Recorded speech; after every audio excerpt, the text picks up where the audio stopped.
Hello friends, मेरे channel my notes पर आप सभी का स्वागत है। इस वीडियो में हम भारतीय संविधान से आने वाले क्वेश्चंस को देखने वाले हैं, जो मैक्सिमम सभी वनडे एग्जाम में आते ही आते हैं। चलिए देखते हैं क्वेश्चंस को। अगर आप मेरे चैनल पर नए आए हैं तो मेरे चैनल को सब्सक्राइब जरूर कीजिएगा और बेल आइकन को जरूर प्रेस कीजिएगा। पहला क्वेश्चन, संविधान के निर्माण हेतु संविधान सभा की पहली बैठक कब हुई थी? तो ये बैठक जो हुई थी 9 दिसंबर 1946 को हुई थी। दूसरा, संविधान सभा की अध्यक्षता किसने की थी? तो ये संविधान सभा की अध्यक्षता मतलब जो संविधान सभा की बैठक हुई तो पहला अध्यक्ष कौन बना था? तो ये पहला अध्यक्ष बने थे डॉक्टर राजेंद्र प्रसाद बने थे।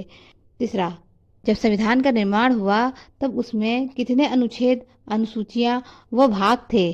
तो जब संविधान बन के तैयार हो गया था तो उनमें 395 अनुच्छेद, 8 अनुसूची और 22 भाग थे। इस तरीके से पहला सही होता है। संविधान सभा की अंतिम बैठक 24 जनवरी 1950 को हुई थी और उस समय सबसे पहले राष्ट्रपति किसे चुना गया था? तो यानी ऐसे भी क्वेश्चन पूछ सकते हैं कि हमारे देश के पहले राष्ट्रपति कौन हैं? Bhimrao Ambedkar, doctor Rajendra Prasad, Sarvepalli Radhakrishnan, V Giri. तो ये जो पहले राष्ट्रपति हैं राजेंद्र प्रसाद हैं। संविधान को कब अंगीकृत, अधिनियमित और आत्मर्पित किया गया था? तो संविधान को अंगीकृत, अधिनियमित, आत्मर्पित, ये तीनों चीजें 26 नवंबर 1950 को किया गया था।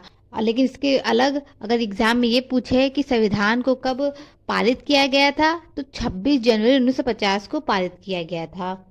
भारतीय संविधान की प्रस्तावना की भाषा किस देश से ली गई है? ये लिया गया आपको ऑस्ट्रेलिया से। इंग्लैंड की संसद को क्या कहते हैं? Parliament, Congress, diet, national people of Congress. तो इंग्लैंड की संसद को कहते हैं कांग्रेस। अगर पूछे कि डाइट किसके संसद को कहते हैं तो जापान की संसद को डाइट कहते हैं। विश्व का सबसे बड़ा लिखित संविधान कौन से देश का है? तो विश्व का सबसे बड़ा लिखित संविधान कौन से देश का है? तो हम लोग का भारत ही है। विश्व का सबसे छोटा लिखित संविधान किस देश का है? और विश्व का सबसे छोटा लिखित संविधान कौन सा है? England, USA, Bharat, Australia. तो भारत तो हो ही नहीं सकता, बचा यूएसए और इंग्लैंड, तो यूएसए है। किसने प्रस्तावना को संविधान की मूल आत्मा कहा? ये तो कई बार रिपीट हो चुका है क्वेश्चन। के मुंशी ने, डॉक्टर भीमराव अम्बेडकर ने, न्यायमूर्ति हिदायतुल्लाह ने, डॉक्टर राजेंद्र प्रसाद ने। ये कहा है न्यायमूर्ति हिदायतुल्लाह ने। डॉक्टर भीमराव अम्बेडकर ने संविधान के किस अनुच्छेद को संविधान उपचारों का अधिकार कहा है? ये जो कहा है अनुच्छेद 32 को कहा है, यानी आर्टिकल 32। 82वें संविधान संशोधन द्वारा संविधान के किन शब्दों को जोड़ा गया है? तो ये हुआ है समाजवादी, पंथ निरपेक्ष और अखंडता। इन तीनों शब्द को जोड़ा गया है, याद रखिएगा, समाजवादी, पंथ निरपेक्ष और अखंडता। भारतीय संविधान द्वारा भारतीयों को किस प्रकार की नागरिकता दी गई? एकल, दोहरी, सभी देशों की, या इनमें से कोई नहीं? तो ये एकल नागरिकता दी गई है भारतीयों को।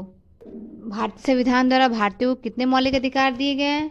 तो भारतीय संविधान द्वारा भारतीयों को कुल 6 मौलिक अधिकार दिए गए। शुरू में 7 थे, उसमें से संपत्ति के अधिकार को हटा दिया गया, इस वजह से 6 हो गए। लेकिन कोई आप पूछे कि क्या कितने हैं अभी, तो 6 मौलिक अधिकार है।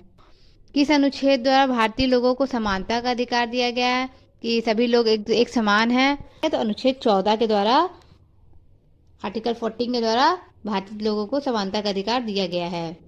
भारत में राष्ट्रपति बनने के लिए कितने वर्ष की न्यूनतम आयु पूरी करना आवश्यक है? तो राष्ट्रपति बनने के लिए आपको 35 वर्ष की न्यूनतम आयु होना आवश्यक है। इसके साथ ही भारत का नागरिक तो हो ही हो और किसी लाभ के पद पर ना हो। ऐसे कौन से राष्ट्रपति थे जो बिना चुनाव लड़े निर्विरोध राष्ट्रपति बन गए? कौन थे? वी गिरी, नीलम संजीव रेड्डी, जाकिर हुसैन, फखरुद्दीन अली अहमद। इसमें से नीलम संजीव रेड्डी जो थे निर्विरोध राष्ट्रपति चुने गए थे। राष्ट्रपति का कार्यकाल कितने वर्षों का होता है? तो राष्ट्रपति का कार्यकाल जो है 5 वर्षों का होता है। सुप्रीम कोर्ट में जजों की संख्या में कौन परिवर्तन कर सकता है? तो ऐसा परिवर्तन तो सिर्फ कानून द्वारा संसद में ही हो सकता है। संसद जब कानून पारित कर देगी तो ऐसा हो सकता है। निम्नलिखित में से कौन राज्यपाल को उसके कार्यकाल से हटा सकता है? तो निम्नलिखित में से कौन राज्यपाल को उसके कार्यकाल से हटा सकता है? तो ऐसा कर सकता है राष्ट्रपति। संविधान को बनने में कितना समय लग गया था? तो ये समय लगा था आपका 2 वर्ष 11 माह और 18 दिन।